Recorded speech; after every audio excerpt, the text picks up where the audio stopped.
ఇక్కడ ప్రభువు మాట్లాడుతూ అంటున్నారు, మొదటిగా మనం ఏదన్నా పొందుకోవాలంటే ఏం చేయాలంటే అండి, మొదటిగా మనకి ఏదన్నా ఒక అవసరత ఉంది, పొందుకోవాలి. అది కావాలి, అది మన దగ్గరికి రావాలి. దానికోసం ఏం చేయాలంట? అది కావాలి, అది కావాలి, అది కావాలంటే వచ్చేస్తుందా? ఒకవేళ చేతిలో డబ్బులు కట్టబెట్టుకుని కొనుక్కుంటానని చెప్పేసి మన ఆలోచన ప్రకారంగా వెళ్ళిపోయినా కూడా అక్కడ పని జరగదు. కానీ ఇక్కడ ఏమంటున్నారు దేవుడు అని అంటే, మీరు ప్రతిదీ కూడా అడగాలి. హల్లెలూయా. దేవుని యొక్క పిల్లల యొక్క లక్షణం ఏంటిది అని అంటే, దేవుణ్ణి అడగడం. అడిగినది ప్రతి ఒక్కటి కూడా నేను ఇస్తానంటున్నారు దేవుడు. అడగక అనేక మంది దేవుని కార్యాలు చూడలేకపోతున్నారని కూడా దేవుని యొక్క వాక్యము చెప్తూ ఉంటుంది. కాబట్టి ప్రభు మనకి ఆజ్ఞాపించినది కూడా, మనకి తెలియజేసింది, మనకు ఒక శుభవార్త, అన్నిటికీ కూడా ఒక సమాధానం ఏంటిది అని అంటే, అడగండి, మీరు అడగండి. ఈ లోకంలో మనం చూస్తూ ఉంటున్నప్పుడు దేవుడు ఇచ్చినటువంటి ప్రతి ఒక్కటి కూడా మనము పొందుకుంటున్నాము, నిజమే, అడుగుతున్నాము, తెచ్చుకుంటున్నాము. కానీ దేవునితో గడిపే సమయం తక్కువైపోతున్నాం. లోకంతో ఎక్కువ సమయం గడిపేస్తున్నాము, దేవునితో తక్కువ సమయం గడుపుతున్నాము. అదేంటిది అని అంటే, మా చర్చిలో ఒక ఫ్యామిలీ ఉంది. అలా చాలా పూర్ అనమాట. చాలా అంటే ఉండడానికి కూడా సరే ఇల్లు లేదు అసలు. ఎవరైనా ఇంట్లో ఉంటే అది కూడా ఎలాంటి ఇల్లు అంటే, తడికిలతో, పల్లెటూరు ఇల్లు ఉంటాయి కదా, తడికిలతో కడతారు, అట్లా మట్టితో అట్లా చేస్తారనమాట. ఆ మట్టి ఇల్లు అది కూడా రెంట్కే. అంటే నిలువు నీడ కూడా లేని పరిస్థితి. కనీసం ఒక 200 కూడా రెంట కట్టుకోలేనంత పరిస్థితి. ఎవరో చెప్పారంటే, వెళ్ళండి ప్రార్థనకి వేసేయి, నమ్మండి, ప్రార్థన చేస్తారు అని చెప్పేసి అంటే చర్చికి రావడం మొదలుపెట్టినప్పుడు వాళ్ళ పరిస్థితి, వాళ్ళ కోసం ఉపవాస ప్రార్థనలో వాళ్ళ కోసం ప్రార్థన చేస్తున్నాము, వాళ్ళని దేవుని యొక్క చేతికి అప్పగిస్తూ ఉంటున్నాము. క్రమేపీ 2 సంవత్సరాల్లో అద్భుతమైన మార్పు వచ్చింది. ఈ 2 సంవత్సరాల్లో వాడు సొంత గృహం కొనుక్కున్నారు. హల్లెలూయా. ఇది నేను ఎందుకు చెప్తున్నాను అంటే, సొంత గృహం కొనుక్కుని సొంత ఇంట్లో ఉండడం మాత్రమే కాకుండా జీవనోపాధి కూడా దేవుడిని అడిగినప్పుడు వాళ్ళకి ఏదో చిన్న టెండర్ జాబ్ లాంటి ఏదో ఇచ్చారు. ఇచ్చిన తర్వాత ఇప్పుడు ఏం జరుగుతుంది అని అంటే, ప్రార్థనకి సమయం లేదు, మందిరానికి రావడానికి సమయం లేదు, దేవుని సన్నిధిలో కూర్చోవడానికి సమయం లేదు. ఏమమ్మా అంటే, అయ్యో సెలవు ఇవ్వట్లేదండి, అయ్యో రావడానికి అవ్వట్లేదండి. సరే ఈవినింగ్ ప్రార్థన కన్నా రావచ్చు కదా అంటే, ఈ సాయంత్రం వచ్చేటప్పుడు లేట్ అయిపోతుంది, అలసిపోతున్నానండి, అందుకే రాలేకపోతున్నానండి. ఇవన్నీ కూడా చెప్పేటువంటిది ఎలా ఉంటుంది అని అంటే, కృతజ్ఞత లేనటువంటి స్వభావం. ప్రభు ఏమంటున్నారు, ప్రతి విషయంలో మీరు కృతజ్ఞత కలిగి ఉండడం. తెస్సలోనికలకు రాసినటువంటి 2వ పత్రిక చివరి అధ్యాయంలో 15వ వచనంలో నుంచి మనం చదివినట్లయితే దేవుని యొక్క వాక్యం ఇలాగూ సెలవిస్తూ ఉంటుంది. తెస్సలోనికలకు రాసిన 2వ పత్రిక చదువుతారా అమ్మా? చివరి అధ్యాయము 15వ వచనం నుంచి చదివితే దేవుని యొక్క దేవుని స్తోత్రం. సరే, మొదటి పత్రిక 5వ అధ్యాయము 15వ వచనంలో నుంచి నేను చదువుతున్నాను. ఎవడును కీడునకు ప్రతి కీడు ఎవరికైనాను చేయకుండా చూచుకోండి. మీరు ఒకని ఎడల ఒకడు మనుషులందరి ఎడలను ఎల్లప్పుడూ మేలైన దానిని అనుసరించి నడుచుకొనుడి. అంతేకాకుండా ఎల్లప్పుడూ సంతోషంగా ఉండండి, ఎడతెగక ప్రార్థన చేయండి. 16వ వచనం, ప్రతి విషయములందును కూడా కృతజ్ఞతాస్తుతులు చెల్లించుడి. ఇలాగు చేయుట యేసుక్రీస్తునందు మీ విషయమై దేవుని చిత్తము. హల్లెలూయా. చెప్తామా అండి? దేవుని చిత్తం ఏంటి, దేవుని చిత్తం ఏంటి అని అడుగుతారు చాలామంది. దేవుని చిత్తం ఏంటి అంటే, ముందు నేను ఉదయంలో ఏముండాలంట? కృతజ్ఞత అనేది ఉండాలి. కృతజ్ఞత అంటే, స్తోత్రం ప్రభు నీకు వందనాలు, కృతజ్ఞతలు అయిపోయిందా? లేదు. దేవునితో ఎలాంటి సమయం గడపాలి, ఎలాగ దేవుని మహిమపరచాలి, ఎలాగ దేవునితో స్పెండ్ చేయాలి, ఏ విధంగా దేవుడు ఇష్టపడతాడని ఎలా ఉంటే అనేది దేవుణ్ణి సంతోషపెట్టడానికి మనము నానా విధాలుగా ప్రయాసపడాలి. హల్లెలూయా. సమయాలు మనం కల్పించుకోవాలి. దేవుని కోసము ప్రయాసపడాలి. ఎందుకంటే ఎంత కష్టమైనా సరే, అది ఎంత బాధ అయినా సరే, ఎటువంటి క్లిష్ట పరిస్థితి అయినా సరే, దేవుని కోసం మనం ఎప్పుడైతే కావలసుకొని మనము సమయం తీసుకొని పని చేసుకుంటూ దేవుడితో మాట్లాడుకుంటూ ఉంటామో అది దేవుడికి చాలా చాలా ఇష్టం. హల్లెలూయా. ఎందుకంటే మొదటి స్థానం దేవుడికి ఇచ్చినందున దేవుడు సంతోషపడుతూ ఉంటారు. కాబట్టి ప్రభు అంటూ ఉంటున్నారు, కృతజ్ఞత హృదయాలు కలిగి ఉండండి. అంతేకాదు, మీరు అలాగ ఉండటం ద్వారా ఏదైనా నన్ను అడిగినప్పుడు నేను తప్పకుండా సహాయం చేస్తాను అంటున్నారు. అందుకే మీరు అడగండి, మీకు దొరుకుతుంది అని అంటూ ఉంటారు. అలాగే 15వ అధ్యాయం యోహాను సువార్తలో 15వ అధ్యాయం 7-8 వచనాల్లో ఒక మాట ఉండేది. నా యందు మీరు, మీ యందు నా మాటలు నిలిచి ఉండాలి. అంటే ప్రభు మనకేం చెప్పారు? తెల్లవారుజాము ప్రార్థన చేయాలి అన్నారు. తెల్లవారుజాము ప్రార్థన ప్రతి భక్తులు, ప్రతి క్రైస్తవులు చేయాల్సిందే. చాలామంది ప్రార్థన చేయరు, అసలు ప్రార్థనలు ఉండవు. కానీ ఏమంటారంటే చక మాట్లాడతారు, లేకుంటే ఇంకోటి ఏదో ప్రార్థనలు చేసేస్తారు. కానీ ఒకటి చేయాల్సింది ఏంటిదనంటే దేవునిలో ముందు నువ్వు టైం గడపాలి. దేవునితో గంటల ప్రార్థన చేయాలి. దేవునితో గోజాడాలి. ఒక 5 నిమిషాలు బైబిల్ చదివేసి అక్కడ పెట్టేసి ప్రభా నీ స్తోత్రం అని 2 నిమిషాలు ప్రార్థన చేసేసాను అని అంటే అది కరెక్ట్గా. దేవుడు ఏమంటున్నారు? ఎన్ని కష్టాలు వచ్చినా దానియేలు ఏ వైపు గుమ్మం తీసాడంటే యెరూషలేము తట్టు కిటికీ తట్టు తెరిచి, తనకు ఆ ప్రాబ్లం ఏంటో తెలుసా? అసలు ప్రార్థన చేస్తే అతను ఏం చేస్తారు? ఆల్రెడీ వచ్చేసింది, ఆర్డర్స్ కూడా వచ్చేసింది, ముద్ర వచ్చేసింది, రాజు దగ్గర నుంచి అన్ని విధాలుగా కూడా అన్ని ప్రింట్ అయిపోయి ఆజ్ఞలు వచ్చేసినాయి. ఎవరు ప్రార్థన చేసిన, ఏ దేవుడికి ప్రార్థన చేసినా ఒక్క రాజుకు నమస్కారం చేయడం తప్ప ఇంకా ఎవరు కూడా ఏ దేవుడిని కొలుచుకోవడానికి వీల్లేదు అని చెప్పేసి అవి జారీ అయిపోయినాయి కూడా. ఈయనకి తెలుసు కూడా. అయినప్పటికీ ఏం చేశారు? ఈ యొక్క గుమ్మాలంట యెరూషలేము తట్టు, అంటే యెరూషలేము తట్టు కిటికీ తలుపులు తెరిచి ప్రార్థన, ముమ్మారు ప్రార్థన యథా మామూలుగానే దేనికి భయపడకుండా ప్రార్థన చేశారు. అయితే అతనికి వచ్చింది, కష్టం వచ్చింది, శోధన వచ్చింది. క్రైస్తవులు అన్న బిడ్డల్లో శోధనలు వస్తాయి, కష్టాలు వస్తాయి, బాధలు వస్తాయి. అవే పట్టుకొని మనము బాధపడడానికి వీల్లేదు. ఎందుకన్నానంటే బాధలు రాని క్రైస్తవులు అసలు ఎంత మాత్రం నిజమైన క్రైస్తవులు కాదు. నిజమైన ప్రతి క్రైస్తవుడికి కూడా శోధనలు వస్తాయి. ఈ శోధనలు ఎందుకు వస్తాయి అని అంటే ఒకసారి మన విశ్వాసాన్ని మెరుగు చేయడానికి వస్తాయి, ఇంకొకసారి మనల్ని విధేయులుగా చేయడానికి వస్తాయి, ఇంకొకసారి అపవాదిని జయించే శక్తిని పొందుకోవడానికి వస్తాయి. హల్లెలూయా. ఇవన్నీ ఎలాగా మనం చేయగలమనేది ఓన్లీ మన ప్రార్థన. హల్లెలూయా. ఈ ప్రార్థన ఎవరైతే కలిగి ఉంటారో, ఏ కుటుంబంలో అయితే కలిగి ఉంటారో ఆ కుటుంబాలను దేవుడు తప్పకుండా ఆశీర్వదిస్తాడు. హల్లెలూయా. దేవుని సన్నిధిలో ప్రార్థనలు మాత్రం ఎంతో ఇంపార్టెంట్ అండి. అందుకే ప్రభు అంటూ ఉంటున్నారు, నాకు మొరపెట్టండి నేను మీకు ఉత్తరం ఇచ్చేస్తాను అంటూ ఉంటున్నారు. అంతేకాదు అడగండి, మీరు అడగండి అంటున్నారు.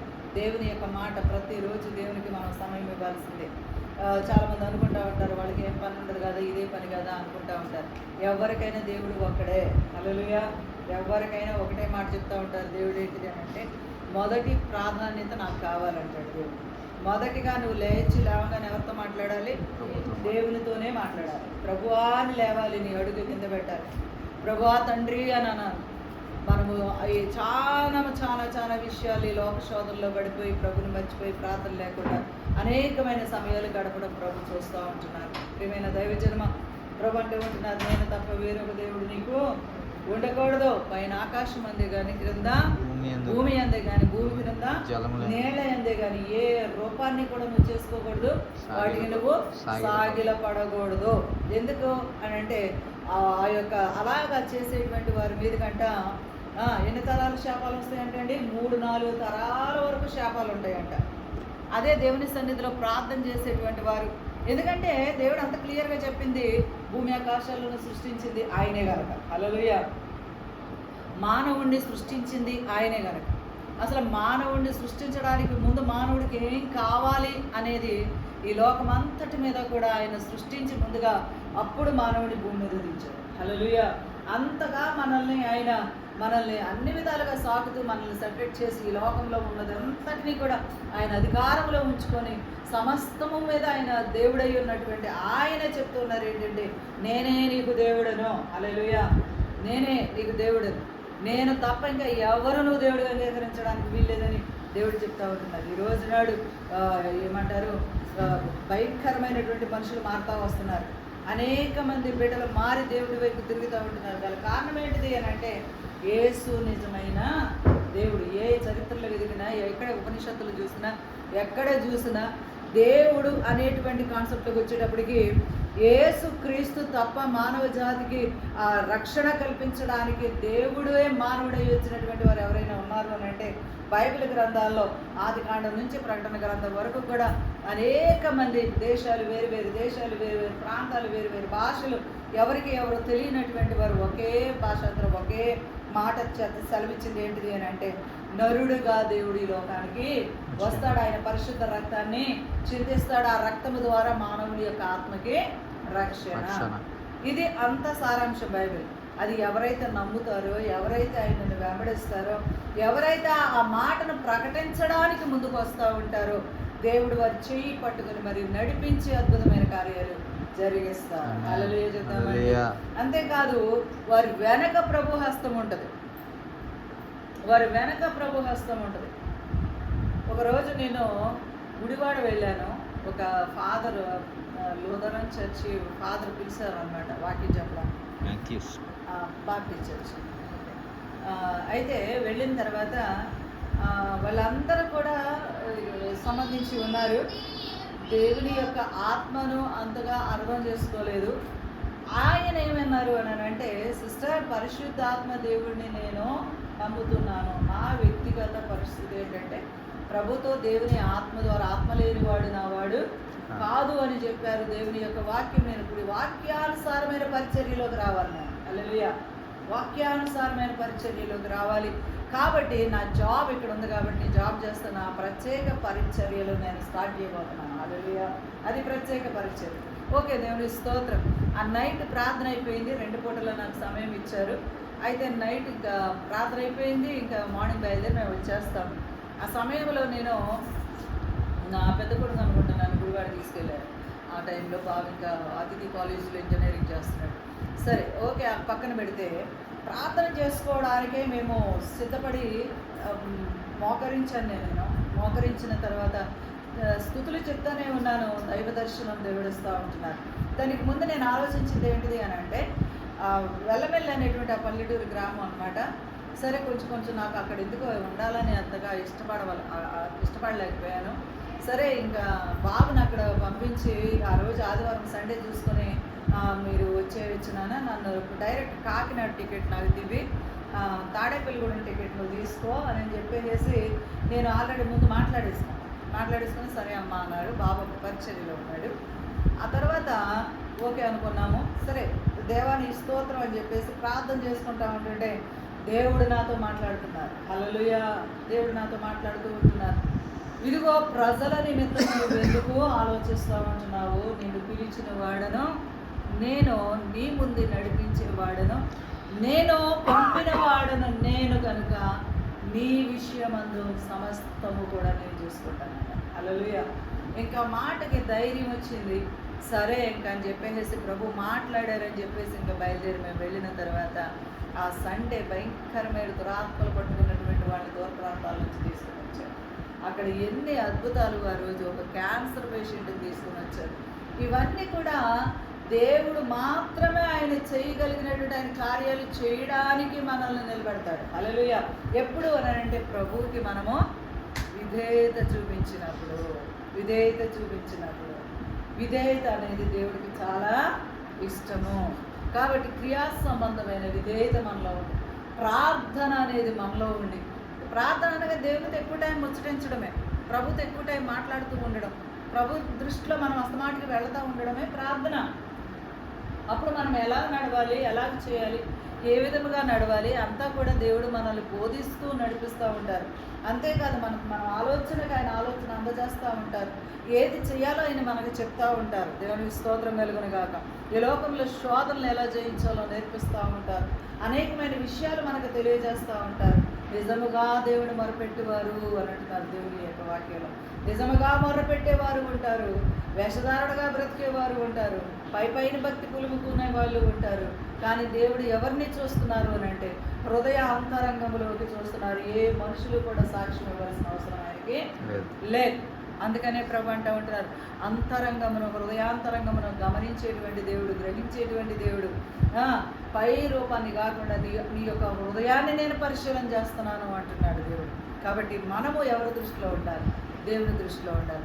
దేవుడు మనల్ని ప్రేమిస్తున్నారు అనడానికి కారణము, ఒక నిదర్శనము ఆయన ప్రాణం పెట్టేయడమే. హల్లెలూయా.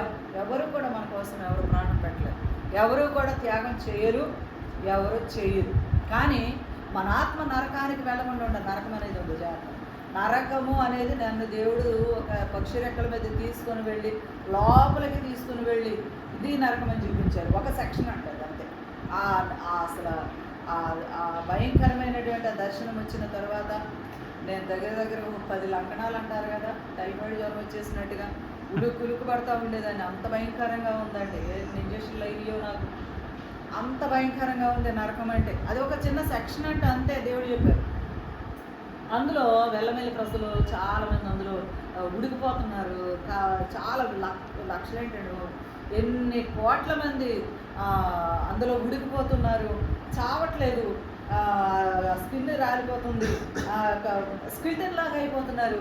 ఆ సముద్రం తెరులుతూ ఉంది, మంట అది ఏంటంటారు లార్వా లాంటి ద్రవం అనమాట. ఉడికిపోతా కొద్దిలాడిపోతుంది, మనుషులు తిరగబడిపోతూ ఉంటున్నారు, కనబడిన మనిషి మళ్ళీ కనబడట్లేదు. అలాగ అనేకమైన భయంకరమైనటువంటి భాషల వారు అక్కడ ఉంటా ఉన్నారు. అందులో ఆ గ్రామస్తులు కొంతమంది కనబడ్డారు. అమ్మో నన్ను బయట తీసుకెళ్ళిపో ప్రభు అని చెప్పేసి గగ్గోలు పెట్టి గెలిచినట్టు గెలిస్తే మళ్ళీ ఆ రెక్క మీద లాక్కుని రయ్యన పైకి వచ్చారు. అప్పుడు అసలు నేను ఇంతవరకు కూడా విమానం ఎక్కలేదు, నాకు ఈ ప్రపంచం ఏంటో తెలీదు. అంతకుముందు నేను ఎప్పుడు సముద్రం మీద కూడా వెళ్ళలేదు, నేను చూడలేదు. కానీ దేవుడు నాకు సముద్రాలు, భూమి కూడా పూర్తయిపోయింది అది కూడా చూపించారు. చాలా భయంకరమైనటువంటి లోకంలో మనం ఉన్నామని అప్పుడు గ్రహించాను. అప్పుడు ప్రభు చెప్పారు, ఇప్పుడైనా నువ్వు ఆ ప్రాంతానికి వెళ్ళి పరిచయం చేస్తావా అని అడిగినప్పుడే నేను ఆ వెల్లమెల్లి అనే గ్రామానికి వెళ్ళడం జరిగింది. దేవునికి స్తోత్రం కలుగును గాక. ఉంది, నరకం ఉంది. ఈ నరకము నుండి మనిషి ఆత్మను తప్పించడానికి సమర్థుడైన వారు ఎవరైనా ఉన్నారు అని అంటే ఒక్క యేసు ప్రభు మాత్రమే. హల్లెలూయా. ఆయన తప్ప ఇంకా రెండో దిక్కు మనకి లేదు. ఆత్మరక్షణ అనేది మాత్రం యేసుక్రీస్తు మాత్రమే. ప్రభు నమ్ముకోవడం వల్ల 2 in 1 ఏంటిది అని అంటే ఆల్ ఇన్ 1 ఏంటిది అని అంటే ఆత్మరక్షణ జరుగుతుంది. ఈ లోకంలో మనం ఏదడిగిన దేవుడు సహాయం చేస్తారు. అది మనకు మేలా కీడ ఎంచి మరీ మనకిస్తారు. హల్లెలూయా. ఎంచి మరీ మనకిస్తారు. కాబట్టి ఈ లోకంలో మనం బ్రతుకుతూ ఉన్నాం. ఇది శాశ్వతమైన జీవితం అంటే కాదు, దేవుడిచ్చేటువంటి జీవితమే శాశ్వతమైనది. హల్లెలూయా. అది కొన్ని దేవుని యొక్క 1000 సంవత్సరాలు దేవునితో బ్రతకడానికి ఒక ప్రత్యేకమైన లోకము మన ఆత్మకి సిద్ధం చేశాడు దేవుడు. హల్లెలూయా. అది గ్రహించుకోవాలి. ఇది గ్రహింపలేకోకుండా ఈ లోక సంబంధమైనటువంటి అపవాది మనుషులకు ఏం చేస్తూ ఉంటున్నాడు, ఈ నేత్రాలకు కాదు మనోనేత్రాలు ఉన్నాయి. అంటే అసలు ఈ వాస్తవం ఏంటి? ఒకవేళ నా ఆత్మ ఏమైపోతుంది, నా శరీరంలో ఈ ఆత్మ తప్పిపోతే ఈ ఆత్మకి మార్గం ఏంటి, ఏమైపోతుంది? గాల్లో కలిసిపోద్ది అంటారు, ఏదేదో అంటారు. కానే కాదండి, మనలో జీవం ఆయన ఊదాడు. హల్లెలూయా. ఈ జీవం ఊదాడు. అది ఏంటిది అని అంటే జీవవాయువు. హల్లెలూయా. ఈ జీవవాయువు దేవునిది. హల్లెలూయా. ఈ జీవవాయువు దేవునిదైతే ఈ వాయువు అంటే మనలో ఉన్న జీవము ఎవరిదైతే ఉన్నదో తెలుసుకుని లోకంలో ఆ అడ్రస్కి ఈ యొక్క జీవం వెళ్తుంది. అడ్రస్ తెలుసుకోవాలంటే ఈ భూమి మీద నువ్వు నడవలసిన మార్గాలు దేవుడు తెలియజేశాడు. అదే పరలోక రాజ్యం, అదే నిత్యరాజ్యము. ఆ మార్గానికి ఆ యొక్క నడిపించేటువంటి మాట ఏది అంటే తెలియజేసే అడ్రస్ ఏదంటే బైబిల్ గ్రంథమే. హల్లెలూయా. ఇది లేకుండా ఎవరు కూడా దేవుని రాజ్యం అనేది లేదా స్వర్గం అంటారు మన భాషలో, అక్కడికి వెళ్ళడానికి యేసు లేకుండా ఎవరు కూడా వెళ్ళలేరు. అంతే. మరి ఇవన్నీ ఏంటబ్బా అన్నానంటే ఇవన్నీ కోడిని పెంచుకొని ఏం చేస్తాం మనం? ఏం చేస్తామంటే కోడిని పెంచుకొని దాన్ని పెద్దదాన్ని చేసి బాగా ఊరిపోయి బాగా లావుగా ఉంటే దాన్ని చూసి చప్పట్లు కొట్టి సంతోషించి ఇంకా దానికి మేతేస్తూ దాన్ని మనం పోషిస్తామా? ఏం చేస్తాం? మరి ఏం చేస్తాము? పెంచుతామే, ఎంత బలంగా ఉంటే అంత మాంసం మనకు వస్తుందని దానికి చివరికి దాని గతి ఏంటి? కటింగ్. అంతే. అపవాది కూడా ఈ లోకంలో మనుషులను దొంగిలించి నరకానికి లాక్కెళ్ళిపోతున్నాడు. నిజమైన దేవుడు ఎవరో తెలియకుండా చేస్తూ ఉంటున్నాడు. నిజమైన దేవుడు కులాల దేవుడు, మతాల దేవుడు, ఇంకా ఏదేదో దేవుడు అని చెప్పుకుని యేసు ప్రభుల వారిని చాలా తక్కువ చేసి ఈ లోకంలో వాడు ఏలుబడి ఉన్నది కనుక మనుషులను మోసం చేసి నరకానికి లాక్కెళ్ళిపోతున్నాడు. ఇది మొట్టమొదటిగా ప్రతి వ్యక్తి కూడా గ్రహించవలసిన విషయం. ఇది తెలియజేయడానికి కష్టమైన, బాధ అయిన, వ్యతిరేకతలైన, కొట్టేస్తున్నా, చంపేస్తున్నా అంత ధైర్యంగా దేవుడు దేవుడు దేవుడు అంటే ఎందుకు తిరుగుతూ ఉన్నాడంటే, నేను రక్షించబడడం ద్వారా నాకు ఇచ్చిన పరలోక రాజ్యాన్ని బట్టి ఒక్కరినే, ఇద్దరినై, ముగ్గురినైనా సరే ఆ వెలుగుని చూపించేస్తే ఆ యొక్క అద్భుతమైనటువంటి ఆ పనే మనకు అక్కడ ఆస్తి. హల్లెలూయా. అదే మనకు ఆస్తి. ఇక్కడ మనం సమకూర్చుకున్నవన్నీ కూడా ఇక్కడవే, ఇంకా ఏం లేదు. ఇక్కడ దేవునితో ఉండేది ఏంటిది అని అంటే, దేవుడు మనకిచ్చిన వెలుగు రక్షణను బట్టి ఇతరులకు కూడా ఆ రక్షణ చూపించడం. స్తోత్రం. నమ్మిన వారు నమ్ముతారు, నమ్మని వారు నిత్య నరకానికి పోతారు. మనం చెప్పవలసిన బాధ్యత అయితే మనకి ఉన్నది. అందుకని మత్తయి సువార్త 28వ అధ్యాయం చివరి వచనాల్లో ఉంటుంది. అందరినీ కూడా ప్రభు సిద్ధపరిచి తన శిష్యులను అంటున్నారు. చూడండి ఏమని చెప్తున్నారు. 28వ అధ్యాయము మత్తయి సువార్త. దేవునికి స్తోత్రం కలుగునుగాక. 16వ వచనంలో నుంచి చదవండి. ఎవరైనా చదువుతారా? 11 మంది శిష్యులు యేసు తమకు నిర్ణయించిన గలిలయలోని కొండకు వెళ్ళిరి. యేసు తమకు నిర్ణయించిన, మన నిర్ణయాలు కాదు, మన జీవితంలో ఆయన నిర్ణయాలు ఉండాలి. మన నిర్ణయాలు, మన జీవితంలో ఆయన నిర్ణయించాడు. హల్లెలూయా. ఆ నిర్ణయం ఏంటో మనం తెలుసుకోవాలి. నిర్ణయం ఏంటి? నా పట్ల దేవుని చిత్తము ఏంటి? నా పట్ల దేవుని ఆలోచన ఏంటి? నా పట్ల దేవుని ఉద్దేశము ఏంటి అనేది మనం చాలా వరకు తెలుసుకోవాలి. అందులో చిన్న ఉదాహరణగా నేను ఒక మాట చెప్తాను. నాకు పెళ్ళైన తర్వాత, నా పిల్లలు పుట్టిన తర్వాత వారిని స్కూల్కి పంపించాను. నాకు చదువుకోవడం అంటే చాలా ఇష్టం, ఉద్యోగం చేయడం చాలా ఇష్టం. అది నా గోల్. అసలు చెప్పాలి అంటే నేను ఒక గోల్ పెట్టుకున్నాను, కానీ నాకు తల్లిదండ్రులు నన్ను అది చేతనవ్వలేదు. సరే, ఏమైనప్పటికీ కూడా మా ఇంట్లో ఉన్నటువంటి పరిస్థితులను బట్టి, కష్టాలను బట్టి నేను 8th క్లాస్ ఎండింగ్ చదువుకుంటున్న సమయంలో పెళ్లి చేసేసారు. అసలు పెళ్ళి అటెండ్ అయిపోయింది. సరే, అయిపోయింది. నాకు చదువు కావాలి, చదువుకోవాలి, నేను జాబ్ చేయాలి. అప్పుడు నేను అనుకున్నాను, నా పిల్లల్ని స్కూల్కి పంపించేసిన తర్వాత నేను ఓపెన్ యూనివర్సిటీ కట్టి బుక్స్ తెప్పించుకొని ఎలాగైతే డిగ్రీ కంప్లీట్ చేశాను నేను. ఓకేనా? అయిపోయిన తర్వాత దేవుడిని అడుగుతూ ఉన్నాను. అడుగుడి మీకు ఇవ్వబడుదని అన్నారు కదా. ఇంకా వాక్యంలో కొద్దిగా నేను మంచి దైవజనుల సహవాసాలు ఎదుగుతూ ఉన్నాను. అప్పుడు అడగాలి కనుక దేవుడు నాకు ఇస్తారు కనుక అని చెప్పేసి అడుగుతూ ఉన్నాను. ఈ మధ్యకాలంలో ఇక్కడ హైకోర్టులో పోస్టులు పడినాయి. దానికి అప్లై చేశాను, వెళ్ళాను. నాకు అక్కడ లంచాలు అడిగారు, అవ్వలేదు. ఆ తర్వాత నెక్స్ట్ రైల్వే పోస్టులు పడినాయండి. రైల్వేలో పోస్టులు పడినాయి. తర్వాత సికింద్రాబాద్లో నాకు ఇంటర్వ్యూ వచ్చిన తర్వాత అది ఏంటిది అంటే మొత్తం బాడీ కొలతలు అన్నీ ఉంటాయి, రన్నింగ్, వెయిట్ లిఫ్ట్ ఎత్తడం, ఇట్లాంటివి ఉంటాయి. అన్నిట్లోనూ కూడా నేను ఓకే, దేవుడి స్తోత్రం. హైట్ ఏంటి, బాడీ కొలతలు ఏంటి, ఆ తర్వాత రన్నింగ్ ఏంటి, సైక్లింగ్ ఏంటి, వెయిట్ ఎత్తడం ఏంటి, అన్నిటికీ కూడా రైల్వే, పోలీస్ ఇంకా అందులో నేను సెలెక్ట్ అయిన తర్వాత ఇంకా నా సంతోషానికి ఇంకా ఏం లేవంటే అవధులు లేవన్నమాట. ఇంకా అవధులు లేవు. నేను ఇంకా మంచి ఎంప్లాయ్ అవుతున్నాను. ఇంకా నన్ను ఎవరైతే తక్కువ చేశారో ఇప్పుడు చెప్తాను వాళ్ళ పని అనుకుంటా నా హ్యాపీనెస్లో నేనున్నాను. అయితే ఇంకొక వైపున ప్రార్థన కూడా నా గురించి జరుగుతూ ఉంటుంది, ప్రేయర్ చేసుకుంటానే. ఒకానొక సమయంలో ఇంకా నేను జాయినింగ్ ఆర్డర్ ఇంకా 2-3 రోజుల్లో వస్తుంది. ఒక రాత్రి నాకు ఒక స్వరం వినబడుతుంది. 2006 ఫిబ్రవరి ఒక స్వరం వినబడుతుంది. ఎలిజబెత్ ఎలిజబెత్ ఎలిజబెత్ 3 సార్లు పిలిచారు. పిలిచిన తర్వాత యెషయా 6:8 అని ఇది 3 సార్లు స్వరం వచ్చింది. ఇది తర్వాత నేను నీకు కావాలా, లోకం కావాలా, 2 మాటలు వచ్చాయి. నాకు వెంటనే లేచి బైబిల్ తీసుకుని చదివాను.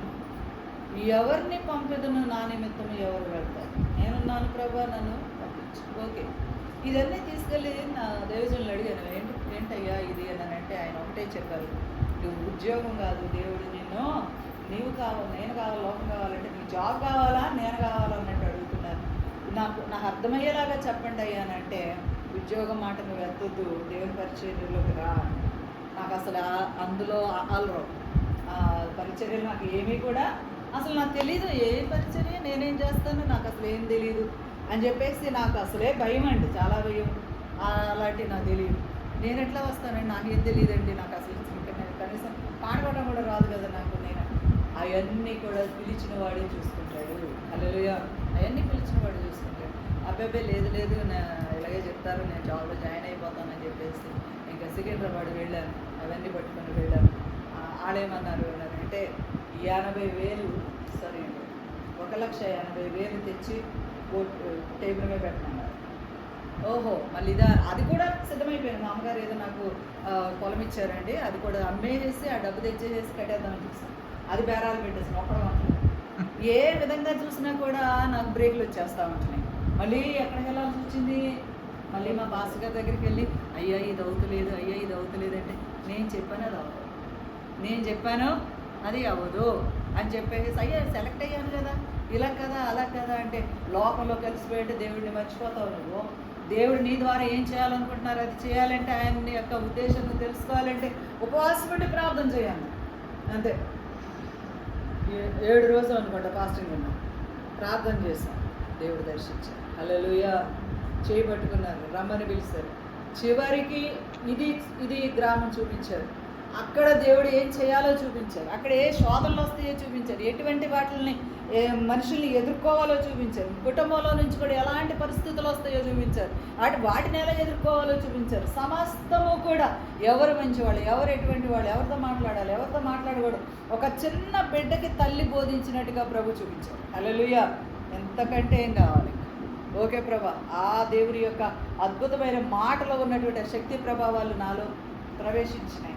తర్వాత నెక్స్ట్ 2006లోనే చివరి నెలలో పరిశుద్ధాత్మను పొందుకొని ఉన్నాను. ప్రభులు వారు సేవలు నడిపించి వాడుకుంటూ మొదలుపెట్టారు. హల్లెలూయా చెప్తామా అండి? ఈ రోజు వరకు కూడా ఆయన చెయ్యి విడవకుండా ఏ మనుషులు కానీ, ఎటువంటి ప్రభావాలు కానీ, ఎటువంటి శోధనలు కానీ నిలబడే శక్తి నా వల్ల అవ్వట్లేదు. ఓన్లీ ప్రభు మాత్రమే నిలబడి ముందుకు నడిపిస్తూ ఉంటున్నారు. దానిని బట్టి దేవునికి నేను స్తోత్రాలు చెప్తా ఉంటున్నాను. హల్లెలూయా.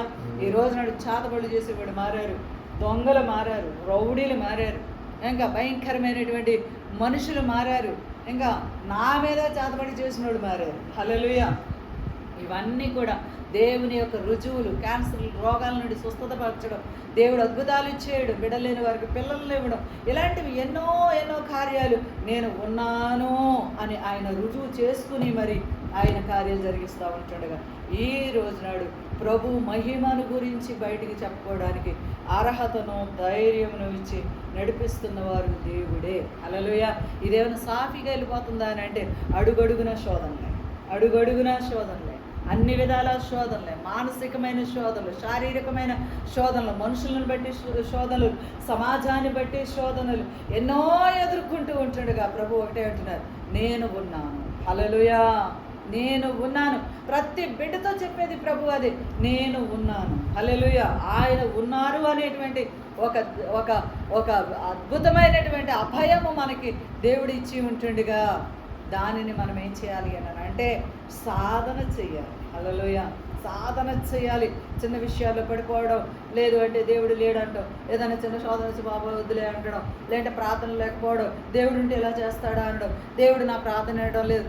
ఏం లేదండి, అన్ని నామముల కన్నా పై నామము యేసు నామము, నేనే దేవుడినని చెప్పారు. భూమి నాది. చూద్దామా 24వ దావీదు కీర్తనలో సమస్తము సృష్టించింది నేనే అంటున్నాడు ఆయన.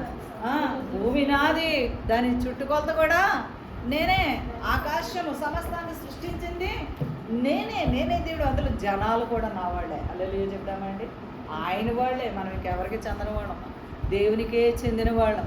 కానీ అపవాది అనేటువంటి దుష్టుడు మనుషుల్ని దేవుడి వద్ద నుంచి మనుషుల్ని దొంగిలించి నరకానికి లాక్కెళ్ళిపోతూ ఉంటున్నాడు.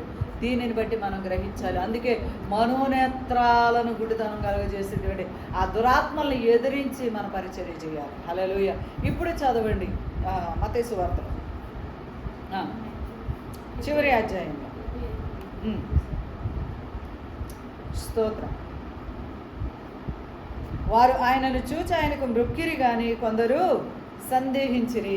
ఆయనను చూచి ఆయనకు మృక్కిరి కానీ, సందేహం అంటే ఏంటండి? సందేహము అనుమానం కదా. మనం మొట్టమొదటిగా వచ్చేది మనకి ఏంటిది అని అంటే అవుతుందా అవుదా, జరుగుతుందా జరగదా, ఇలాంటివి ముందు వస్తూ ఉంటాయి. ఇక్కడ సందేహాలు వచ్చినాయి. అయితే అక్కడ ఏమంటుంది చూడండి. అయితే యేసు వారి యొద్దకు వచ్చి, పరలోకమందును భూమి మీదను నాకు సర్వాధికారము ఇవ్వబడింది. దేవుని స్తోత్రం చెప్తామండి. పరలోకములో అధికారం ఆయనదే, భూమి మీద కూడా అధికారము ఆయనదే. ఒక మనిషి మన మీద ఒక అధికారిగా ఉన్నారనుకోండి, ఇంకా అతను దండాలు పెట్టుకుంటూ తిరుగుతాం, అవునా కాదా? మన మీద అధికారం అనుకోండి, ఇంకా కొంచెం పెద్ద అధికారం అనుకోండి, ఇంకా కొంచెం పెద్ద ఎమ్మెల్యే అనుకోండి, ఇంకా మంత్రే అనుకోండి, వాళ్ళు రాకపోయినా ఆ వెనకాల ఏం చేస్తూ ఉంటారు మనుషులు? దండలేసి దండాలు ఇట్టుకుంటా తిరుగుతూ ఉంటారు. కానీ సర్వాధికారి ప్రపంచానికి ఆయన. హల్లెలూయా. ఆయన గమనించలేకపోతున్నారు చాలామంది. ఆయన మనుషులకి ఇచ్చే చిన్న ఘనత కూడా దేవుడికి ఇవ్వలేకపోతున్నారు అని అంటే కారణం ఏంటిది? అవిధేయత, గ్రహింపులు ఎన్ని తగ్గింది. ఇక్కడ అంటున్నారు చూడండి. కాబట్టి మీరు వెళ్ళి, భూమి మీద పరలోకంలో కూడా నాకు అధికారం, అధికారం కాదండి, సర్వాధికారం ఇవ్వబడి ఉన్నది. కాబట్టి మీరు వెళ్ళి సమస్త జనులను శిష్యులుగా చేయండి. అంటే మనం అనేకులకు మనం ఏం చేయాలండి? యేసుక్రీస్తు యొక్క విలువను తెలియజేయాలి. మనం అసలు చేస్తే తర్వాత పని ఎవరు చేస్తారు? మనం ముందు మనం స్టెప్ వేసామనుకోండి, ఆ తర్వాత పని ఎవరు చేస్తారు? దేవుడు చేస్తారు. ఒక స్టెప్ మనం వేస్తే 10 అడుగులు ఆయన ముందుకు లాగేస్తారు. అది మనకు కావాలి. ఆ స్టెప్ వేసే ధైర్యం చాలా మందికి రావట్లేదు. ఏం జరుగుతుందో, ఏమవుతుందో, లేకపోతే అవునో కాదో, లేకపోతే ఇది టైమింగ్స్ కుదరవేమో, అది కుదరదేమో, ఇది కుదరదు, అపవాది అటువంటి మార్గంలోకి పెట్టేసేసి కొంతమందిని ఆపేస్తున్నారు. కానీ మనం చేయాల్సింది మనం ఉన్న చోటే. హల్లెలూయా. మనం చేయాల్సింది యేసుప్రభు గురించి స్టేజ్ మీద వచ్చి వాక్యాలు చెప్పేయక్కర్లేదు. అయ్యా ప్రభు నమ్ముకో, అయ్యా యేసుప్రభు అంటే ఇది, అయ్యా క్రీస్తు అంటే ఇది, అయ్యా ఇది మతం కాదయ్యా, మార్గం అయ్యా. మనకి నచ్చిన టైపులో దేవుడు మనకి ఇచ్చినటువంటి తలాంతిని ఏ విధంగా చెప్పాలి ఆ విధంగానే చెప్పాలి. దేవుడికి స్తోత్రం కలుగును గాక. ప్రతి ఒక్కరు కూడా ఇప్పుడు సిస్టర్ గారు మీరు రక్షించబడి అన్నాళ్ళైంది, చాలా సంవత్సరాలు పరిశుద్ధాత్మను కూడా పొందుకున్నారు. కానీ మీతో కుటుంబలే రక్షించబడ్డారు. గల కారణం మీరు పెద్ద ఇంపార్టెంట్ తీసుకోలేదు. వాళ్ళ రక్షణ గురించి, వాళ్ళ ఆత్మ గురించి, వాళ్ళ యొక్క ఆత్మీయమైనటువంటి వాళ్ళ లోపల ఉన్నటువంటి ప్రభు పెట్టినటువంటి జీవాత్మ ఏమవ్వాలి? తల్లిదండ్రులు రక్షించబడ్డారా? వాళ్ళ ఆత్మలు ఏమైపోవాలి? యేసుక్రీస్తు లేకపోతే ఎక్కడికి వెళ్తారనుకుంటున్నారు? యేసుక్రీస్తు లేకపోతే, యేసుక్రీస్తు తెలవకపోతే వారి ఆత్మల విషయం ఏంటి? అది ఆలోచించాలండి. అది ఆలోచించాలి. ఒక ఇల్లు కాలిపోతుంది, ఒక మనుషులు అందులో ఉన్నారంటే కాలిపోతుంటే చూడగలమా? చూడలేం కదండి. మరి మనుషులు అగ్నిలోకి వెళ్ళిపోతుంది, ఇది కనపడట్లేదు అనుకుంటున్నారు. అగ్ని, బైబిల్ గ్రంథం ఎంత సత్యమైన గ్రంథం ఇందులో చెప్తుంది. పాతాళం ఉంది. అందులో బుద్ధి కలిగిన వారు, జ్ఞానం కలిగిన వారు ఏం చేస్తారంట? పరలోక రాజ్యాన్ని వెతుక్కుంటారంట. హల్లెలూయా. బుద్ధిమంతులు దేవుని యొక్క రాజ్యాన్ని వెతుక్కుంటూ వెళ్తారని దేవుని యొక్క వాక్యం. దైవజనమ దయచేసి గమనించండి. మనుషుల జీవితాలు అల్పమైనవి. ఈ లోకం మంది కాదు, దేవుని రాజ్యము మంది. ఆ రాజ్యంలోకి వెళ్ళాలి అని అంటే పాతాళం అనేది కూడా ఉంది. పాతాళము అపవాదికి సిద్ధపరచబడి ఉంది. దేవుని కలగకుండా దూరం చేస్తూ వాడు అనేక మంది లాక్కెళ్ళిపోతూ ఉంటున్నాడు. ఇది గమనించుకొని నిజమైన దేవుడు యేసుప్రభువు వారిని తెలుసుకొని ఆయన పరిశుద్ధ రక్తం మన కొరకు చిందించి ఆ రక్తంలో నుంచి పాప విమోచన ఇచ్చాడని గ్రహించుకొని ప్రతి ఒక్కరూ రక్షించబడడానికి పరిశుద్ధాత్మ దేవుడు సహాయం చేయనుగాక. సహోదరి కుటుంబంలో ఇంకెవరు రక్షణ పొందుకోలేదు, ఎవరు ఇంకా తనతో కుటుంబాల వాళ్ళ రక్త సంబంధులలో రక్షణ పొందుకోలేదు, వారందరి కోసం ప్రార్థించేటువంటి భారంతో ఈ కుటుంబము నింపబడును గాక. యేసుక్రీస్తు వారి నామముల వాక్యము కుటుంబంలో ఫలించును గాక. ఆమె చివరి ప్రార్థన చేసుకుందాం.